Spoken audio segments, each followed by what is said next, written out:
The topic is Beautiful Skies Over Challenged Lives, Africa at the 21st Century. And we're talking to evangelist EStephens3, who recently returned from Africa, and of course he's given us a report on Africa.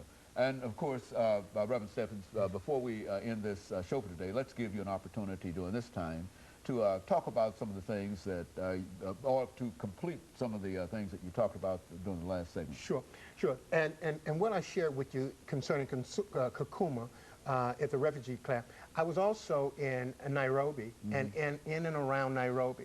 And in and around Nairobi, I encountered, we have Peter's Rock, along with its supporters, and we need supporters. I'd like to say we're in need of supporters. We're a small ministry, but we are doing a big work. But in Nairobi, there were three places in particular: Langata, Kibera, and Gong Hills. And in Gong Hills, I stayed with the Massa, African, the tribe Massa, and there it took us an hour and a half. I've got a dear, one of my contacts there is Pastor John and Grace and Kanguda, and they invited me to come and lay hands on the sick in a village that took us about an hour and a half to get to. We literally had to get out of our vehicles to travel to the village. But I met a little boy there named Joseph that impressed my heart. And the reason why Joseph impressed my heart so is that Joseph is a young man with his legs have been amputated. And not only was his legs amputated, he was in a wheelchair that was simply a lawn chair, a plastic lawn chair that was superimposed on a wheelchair frame. And when I saw that, what I saw was injury, but I saw insult to injury. And so she asked me to go and pray with Joseph and to pray with Joseph's family. And so while I was there, it took us an hour and a half to get there, and while I was there, I laid hands on Joseph. And Joseph is a young man who said to me, he said, "Evangelist, I want to be a schoolmaster, a schoolmaster."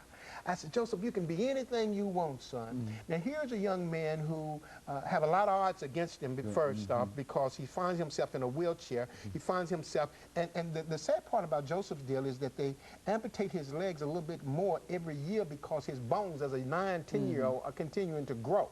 And so whatever they do where he's concerned, they have to continue to redo it. And that's just, I didn't understand that.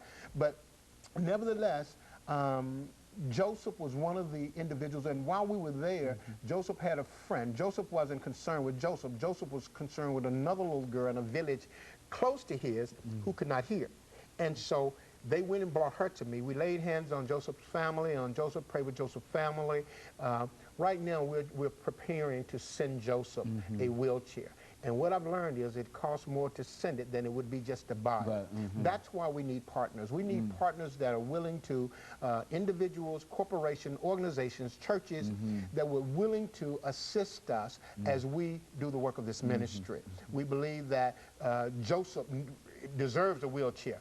Joseph wants to be a schoolmaster. He has a desire to be educated and to pursue education. This young girl that was brought to me, that we laid hands on, that I laid hands on, who now hears, had an infection across the years, but God reversed that sickness, and now this child can hear. As we move throughout Nairobi, there's a place called Kibera. And Dr. Haney, one of the saddest things that I witnessed was teenage boys sitting on corners sniffing glue. And I was so discouraged by that. I'm a street evangelist here in Nashville. Folk know me, a lot of that know me know that I go out into the